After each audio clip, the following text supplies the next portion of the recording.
Hello dear students, welcome back. आज हम summarise करने वाले हैं chapter chemical reaction and equation class 10th chemistry का फर्स्ट चैप्टर। इस चैप्टर का पूरा डिटेल्ड एक्सप्लेनेशन हम समझ चुके हैं। अगर आपने वो वीडियोस नहीं देखी हैं तो प्लीज़ इस चैनल पर जा कर के आप डिटेल्ड एक्सप्लेनेशन देख सकते हैं। आज हम समराइज करेंगे इस चैप्टर को और इसे याद करेंगे एक शानदार टेक्निक के द्वारा।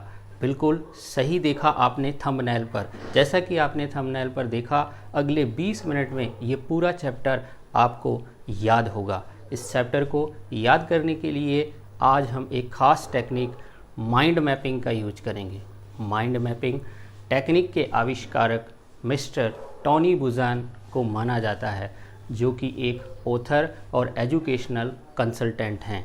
इस टेक्निक में क्या होता है, थोड़ा हम इसके बारे में बात कर लेते हैं आगे बढ़ने से पहले। यह टेक्निक में हम जिस भी टॉपिक या जिस भी कंटेंट को हम याद करना चाहते हैं उसे हम ड्राइंग और स्केचेज में कन्वर्ट कर लेते हैं और उस इन्फॉर्मेशन को हम विजुअल फॉर्म में चेंज कर लेते हैं। ऐसा क्यों करते हैं? तो इसके लिए हम थोड़ा सा हमारे ब्रेन के बारे में समझते हैं।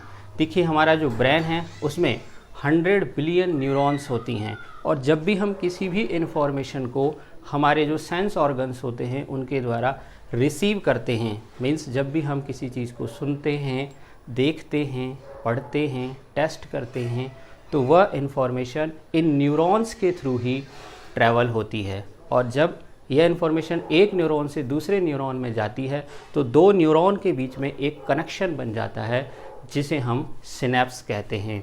और ऐसा माना जाता है कि एक न्यूरॉन लगभग 10,000 सिनेप्स बना सकती है और दो न्यूरॉन के बीच में कनेक्शन जितना ज़्यादा स्ट्रॉन्ग होता है उतनी ही वो चीज़ हमें ज़्यादा लंबे समय तक और ज़्यादा अच्छे से याद होती है।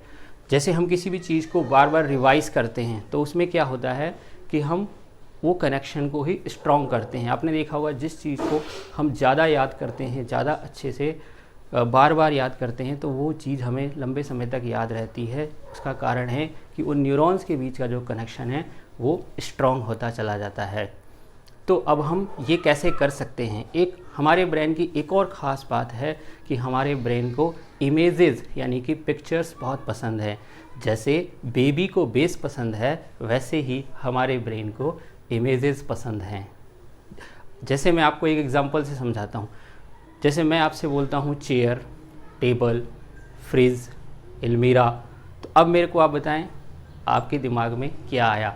100% आपके दिमाग में इन ऑब्जेक्ट्स की इमेज आई होगी, न कि इनकी स्पेलिंग आई होगी, क्योंकि हमारा ब्रेन किसी भी इंफॉर्मेशन को, इमेजेस को ज़्यादा अच्छे से स्टोर करता है। तो इसीलिए इस टेक्निक में हम जो भी कंटेंट हम याद करना चाहते हैं उसे इमेजेस और ड्राइंग और स्केचेज में कन्वर्ट कर लेते हैं। तो अब मैं आपका बिना समय गवाए, ज़्यादा समय ना लेते हुए, आइए इस टॉपिक को शुरू करते हैं। एक मिनट, अभी आप सोच रहे होंगे यहाँ तो कुछ है नहीं, यहाँ कुछ दिखाई नहीं दे रहा, कैसे होगा? तो देखिए, अभी मैं आपको 1 सेकंड में जादू दिखाता हूँ। तो आइए समझते हैं कि इसमें आपको करना क्या है। देखो, आपको इसको ड्राइंग बनाना है, ठीक है। आप एक प्लेन पेपर ले लें, ठीक है। उस पेपर के ऊपर आपको सेंटर से शुरू करना है, ठीक है। तो जैसे मैंने यहाँ पे इसका पूरा बनाया हुआ है। अभी आपको ये पूरा मकड़ी का जाल सा दिख रहा होगा। अभी आपको लग रहा होगा कि ये क्या लिखा हुआ है, कुछ समझ में नहीं आ रहा होगा, लेकिन अभी मैं आपको समझाऊंगा तो आपको पूरा क्लियर हो जाएगा। आप जुड़े रहें, वीडियो को पूरा देखें और ये चैप्टर आज आपको याद हो जाएगा, ये मेरा दावा है। तो देखिए, यहाँ से शुरू करेंगे हम। ये यहाँ पर लिखा हुआ है केमिकल रिएक्शंस, ठीक है। अब केमिकल रिएक्शंस में ये देखिए क्या है, कैरेक्टरिस्टिक्स ऑफ केमिकल रिएक्शन, ठीक है। आपको क्या करना है, जब भी इसको जब आप बनाएं, इसको माइंड मैप बोलते हैं, माइंड मैप बनाएं, तो आप ना सीधी लाइन की जगह आड़ी टेढ़ी, मतलब इस तरह से स्पाइरल लाइंस का यूज करेंगे, ठीक है। क्योंकि हमारा जो ब्रेन है उसको, और इसमें एक और चीज़ है कि आप कलरफुल बनाएंगे इसको। मेरे पास तो क्या, अभी आप जानते हैं लॉकडाउन की वजह से मार्केट बंद है, तो इसलिए मेरे पास एक ही मार्कर था। तो आप कलरफुल बनाएं इसको, कलरफुल डिफरेंट कलर्स का यूज करें इसको बनाने के लिए। जितना आपका ये कलरफुल होगा उतना ही आपका ब्रेन इसको ज़्यादा लंबे समय तक स्टोर करेगा, ठीक है।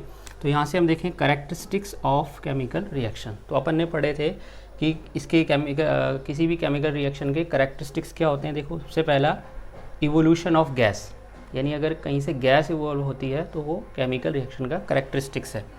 तो आप जहाँ जहाँ पर आपको बना सकते हैं वहाँ आप ड्राइंग भी बनाएं, साथ में इसको ऐसे कलरफुल बनाएं। तो यहाँ हमने क्या करना है, कीवर्ड्स निकाल के लिखना है, बस मेन पॉइंट्स लिखना है। तो हमने यहाँ पे लिख लिया इवोल्यूशन ऑफ गैस का एग्जांपल ले लिया, जिंक प्लस हाइड्रोक्लोरिक एसिड क्या बनता है, ZnCl2 प्लस यहाँ से क्या निकलती है, हाइड्रोजन गैस। ठीक है, ऐसे चेंज इन कलर, अगला करेक्टरिस्टिक्स क्या है, चेंज इन कलर। तो इसमें क्या हो गया, रस्टिंग ऑफ आयरन इसका एग्जाम्पल हो गया। ठीक है, इसी प्रकार से चेंज इन स्टेट, तो चेंज इन स्टेट में क्या था, ये अमोनिया हमने गैसियस फॉर्म में लिया, HCl गैसियस फॉर्म में लिया, तो क्या बन गया, NH4Cl अमोनियम क्लोराइड, इसका वाइट पाउडर बनता है सॉलिड फॉर्म में। तो यहाँ पे देखो स्टेट बदल गई। ठीक, इसी प्रकार से है फॉर्मेशन ऑफ प्रेसिपिटेट, प्रेसिपिटेट का बनना। तो लेड नाइट्रेट, जो एक्टिविटी हमने समझी थी, lead nitrate plus potassium iodide की रिएक्शन करवाई, क्या बन गया, lead iodide plus potassium nitrate, इसकी क्या बनती है, येलो प्रेसिपिटेट बनती है। ठीक है, नेक्स्ट है चेंज इन टेम्परेचर। अब देखो टेम्परेचर के बेस पर, टेम्परेचर में चेंज होने के बेस पर रिएक्शंस दो टाइप की होती हैं, एक होती है एंडोथर्मिक, ठीक है, और एक होती है एक्सोथर्मिक। तो इसका मेन पॉइंट्स हमें लिखना है। तो एंडोथर्मिक में क्या होता है, हीट एब्जॉर्ब की जाती है, सराउंडिंग एनवायरनमेंट से हीट को एब्जॉर्ब किया जाता है, और उस जहाँ पर ये रिएक्शन होती है उस पात्र का, उस वेसल का टेम्परेचर क्या हो जाता है, डाउनफॉल चला जाता है, गिर जाता है। ठीक है, तो हमने लिख दिया टेम्परेचर, एरो नीचे मतलब टेम्परेचर कम हो गया। ठीक है, इसका एग्जांपल ले लिया CaCO3 plus heat CaO plus CO2। ठीक है, एक्सोथर्मिक, एक्सोथर्मिक में क्या होता है, हीट रिलीज्ड होती है और टेम्परेचर क्या होता है, इंक्रीज हो जाता है। इसका एग्जांपल ले लिया हमने CaO यानी कि कैल्शियम, ये वाली रिएक्शन मैंने आपको याद भी करवाई थी, चूना प्लस पानी इक्वल क्या बन जाता है, चूने का पानी। ओके, तो ये इस प्रकार से कैरेक्टरिस्टिक्स हो गए। अब आते हैं हम, यहाँ पे हमने लिख लिया types of chemical reactions, types of chemical reactions. ठीक है, तो अब सबसे पहला टाइप देखिए क्या है, कॉम्बिनेशन रिएक्शन। क्या है ये, कॉम्बिनेशन रिएक्शन। ठीक है, अब कॉम्बिनेशन रिएक्शन, यहाँ हमने एक ऐसे एक ब्रांच निकाल दी, ये क्या लिख लिया अपन ने यहाँ पे, इस ब्रांच पे डेफिनेशन, और यहाँ पे क्या लिख लिया हमने, इसका एग्जाम्पल। ठीक, तो आपने क्या करना है, इसको कलरफुल बनाया, जैसे इसको अलग कलर से, इसको अलग कलर से। तो यहाँ पे कीवर्ड्स लिखने हैं, मेन पॉइंट्स लिखने हैं आपको। ठीक है, तो ये इसकी डेफिनेशन क्या था कि 2 और मोर रिएक्टेंट फॉर्म सिंगल कंपाउंड, मतलब 2 या 2 से अधिक रिएक्टेंट रिएक्शन करके एक सिंगल कंपाउंड बनाते हैं, तो इसे हम क्या बोलते हैं, कॉम्बिनेशन रिएक्शन। तो एग्जांपल क्या था, जैसे CaO प्लस H2O क्या बन गया, CaOH का होल ट्वाइस, राइट। अच्छा, इसके बाद आते हैं अपन डीकम्पोजिशन रिएक्शन। ठीक, अब डीकम्पोजिशन क्या होता है, तो इसका जस्ट अपोजिट, सिंगल कंपाउंड क्या होता है, स्प्लिट होता है, सिंगल कंपाउंड स्प्लिट होता है इनटू 2 और मोर, 2 या 2 से अधिक कंपाउंड में। तो शॉर्ट में लिखना है अपने को। ठीक है, फिर ये इसका एग्जांपल ले लिया हमने, कैल्शियम कार्बोनेट को हीट करते हैं तो क्या बनता है, calcium oxide plus carbon dioxide. अब यहाँ पे ले लिया अपने इसके टाइप्स, ये किसके टाइप्स हैं, डीकम्पोजिशन रिएक्शन के टाइप्स हैं। ठीक है, अब ये 3 तरीके का होता है, यानी डीकम्पोजिशन 3 तरीके का होता है, एक हीट के द्वारा, एक इलेक्ट्रिसिटी के द्वारा और एक सनलाइट के द्वारा। हीट के द्वारा तो अपने लीजिए यहाँ पे बाय हीट, थर्मल, पहला हो गया थर्मल टाइप में, पहला टाइप क्या हो गया आपका, थर्मल। ठीक, थर्मल को 2 ब्रांच बना दिए अपन ने, किसके द्वारा होता है, हीट के द्वारा। तो यहाँ हीट वाला एग्जांपल ले लिया, यही वाला CaCO3।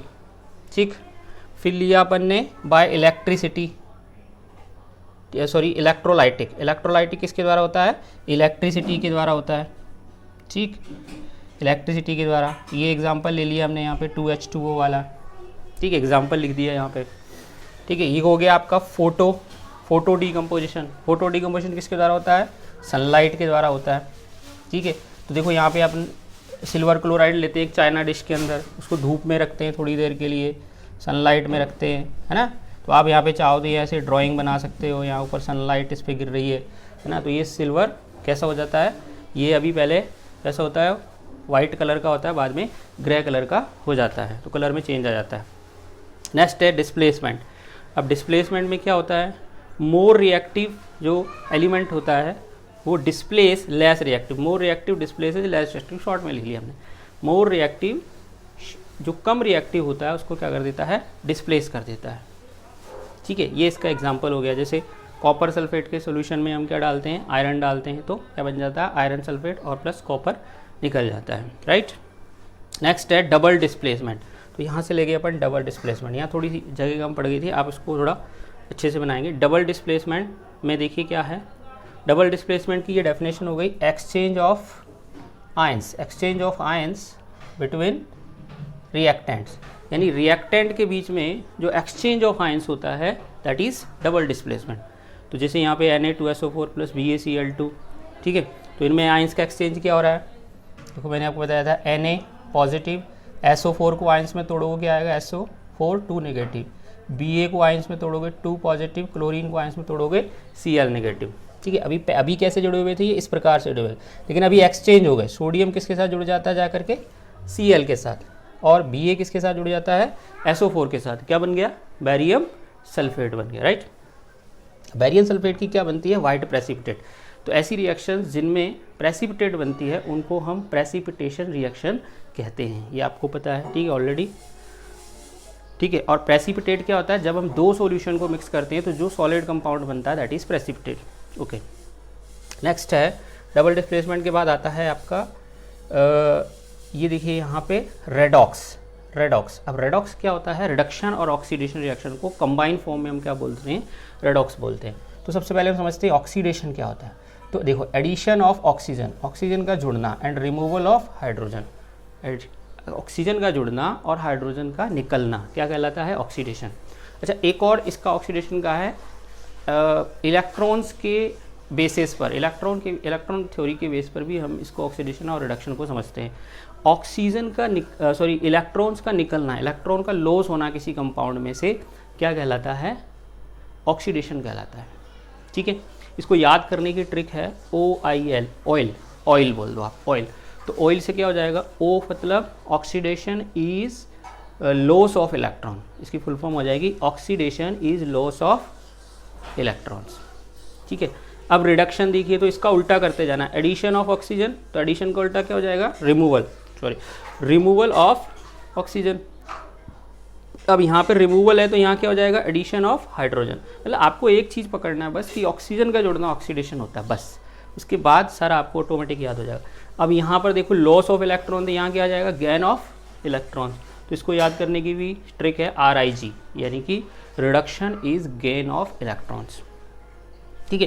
अच्छा, यहाँ पर ये मैंने ट्रिक बनाई हुई है कि इसको केमिकल रिएक्शन के जो कैरेक्टरिस्टिक्स होते हैं उसको याद करने की भी ट्रिक है। तो वो ट्रिक क्या है, GST-PC, आपको एक ये वर्ड याद करना है, GST-PC।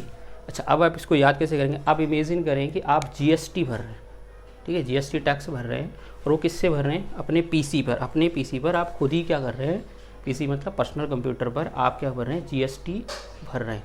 तो GST-PC, ठीक है। तो इससे आप ये याद कर सकते हैं, ठीक है। तो इस प्रकार से ये पूरा चैप्टर, इसको आप जब आप खुद बनाएंगे, जब आप खुद ड्रॉ करेंगे, खुद आप इस तरह से कीवर्ड्स निकालेंगे, तो आपको ये ज़्यादा अच्छे से याद रहेगा, ज़्यादा लंबे समय तक आपके दिमाग में रिटेन रहेगा। देखो, आज की जो सबसे बड़ी समस्या है पढ़ाई की वो ये है याद करना। देखो, समझा हर कोई देता है, पढ़ा लिखा हर कोई देता है, लेकिन याद कोई नहीं करवाता। और याद करने से भी बड़ी समस्या है किसी चीज़ को याद करने के बाद उसको अपने दिमाग में लंबे समय तक रखना। तो लंबे समय तक याद रखने के लिए हमें कुछ विशेष टेक्निक्स का यूज़ करना पड़ता है, ठीक है। तो उनमें से ये एक टेक्निक है। इस टेक्निक के बारे में, ये कैसे काम करती है, इसके बारे में अगर आप और ज़्यादा डिटेल में जानना चाहते हैं तो प्लीज़ इस वीडियो के नीचे कमेंट करके मुझे बताएं। मैं इसके बारे में अलग से इस टेक्निक के ऊपर एक वीडियो मैं आपको दूंगा, ठीक है। और ये वीडियो आपको कैसा लगा ये भी कमेंट करके ज़रूर बताएं। आशा करता हूँ ये वीडियो आपको पसंद आएगा, और अगर आपको पसंद आए तो प्लीज़ लाइक का बटन दबाकर आप मेरा हौसला बढ़ाएं, ताकि मैं इस तरह से, क्योंकि इसको बनाने में बहुत मेहनत लगी है, ठीक है, 1.5 से 2 घंटे मुझे लगे हैं।